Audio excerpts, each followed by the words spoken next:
শীতের আমেজ সবে শুরু হয়েছে এবং তার সঙ্গে সঙ্গেই সান্তাক্লজ হাজির হয়েছেন। এই যে school, Al Sullivan school for the mental handicap, এটা একটা গভর্নমেন্টের স্কুল। এই গভর্নমেন্টের স্কুলেই কিন্তু হাজির হয়েছে হুগলি জেলার পরিষদের কর্মাধ্যক্ষ স্বাস্থ্য এবং সংস্কৃতির এবং হুগলি জেলার মেন্টর সুবীর মুখার্জি মহাশয়।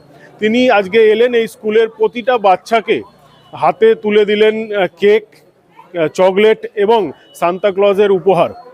সেই সঙ্গে তিনি বললেন বাংলাদেশ প্রসঙ্গে যে ভাঙতে সবাই পারে, কিন্তু গড়তে হয় অনেক ধীরে ধীরে। তাই যে কোনো পরিস্থিতিতে গড়াটাই মূল উদ্দেশ্য, ভাঙাটা নয়।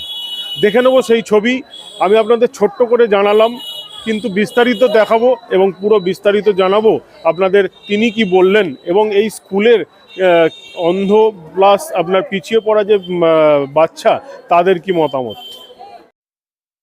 হ্যাঁ, প্রত্যেক বছরই আসি। মানে এটা মানে প্রতীক্ষা থাকে আমার জন্য যে এবছর কোন স্কুলে যাবে শান্তা। একটা মানে একটা হয়ে গেছে।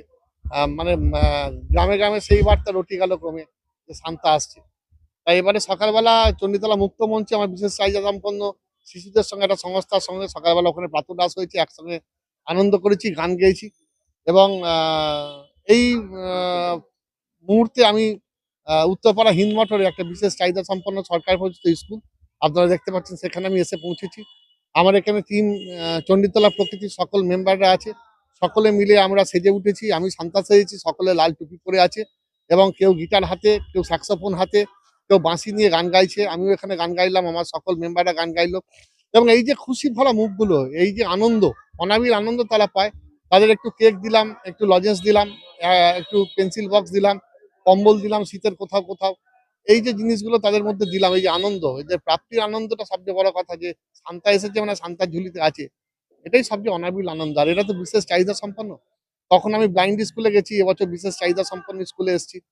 এদের কাছে মনে হয় এদের আনন্দটা দেওয়া সবচেয়ে বেশি প্রয়োজন। সাধারণভাবে আমাদের যারা ঘরে যে ছেলেমেয়েরা বড় হচ্ছে, তারা তো স্কুলে কলেজে কোথাও না কোথাও আনন্দ পাচ্ছে, আমাদের পরিবার থেকেও পাচ্ছে হয়তো আনন্দ, কিন্তু এদের প্রতি তো আমাদের বিশাল একটু কেয়ার নেওয়া উচিত। এটা তো স্পেশাল চাইল্ড। তাই আমার মনে হয় প্রত্যেক বছর এদের কাছে, এবং এই যে মানসিক শান্তি পাই, এই মানসিক শান্তি মানে আমি লক্ষ টাকা দিয়ে কিনতে পারবো না।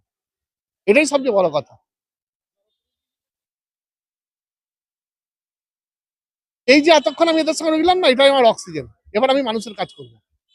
আবার একটু পরে নেমে যাবো, বিকালবেলা নেমে যাবো, মানুষের কাজ করবো না। এই যে শক্তিটা, এই যে বলেন যে এই যে একটা যে কোনো কিছুর তো একটা শক্তি চাই, একটা ফুয়েল চাই। আমি এদের সঙ্গে মিশতে পাই, এত শক্তি, এত অনাবিল আনন্দ। মনে হয় বাঁচতে হবে, বাঁচতে হবে, অনেক কিছু কাজ করতে হবে, এই পৃথিবীকে সৃজন করে যেতে হবে।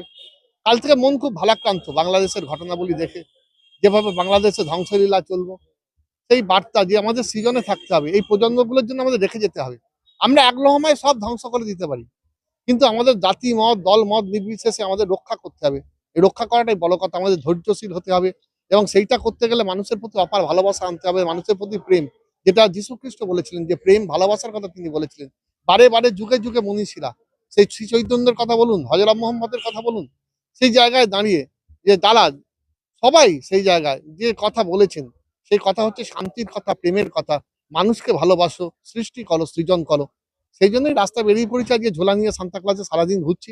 খুব ভালো লাগছে। আমার টিম প্রকৃতি আছে এখানে, প্রত্যেকে এখানে আছে। আমার এরাই ৩ দিন ধরে প্রকৃত সব লড়াই করেছে, নিজেরা কেক করেছে, রেডি করেছে, পেন্সিল বক্স রেডি করেছে, কিভাবে হবে তার প্ল্যান পরিকল্পনা করেছে। সব গাড়ি ফাড়ি নিয়ে বেরিয়ে পড়েছি, ভালো লাগছে সারাদিন। শীতের সকালে এইভাবেই কাটাচ্ছি।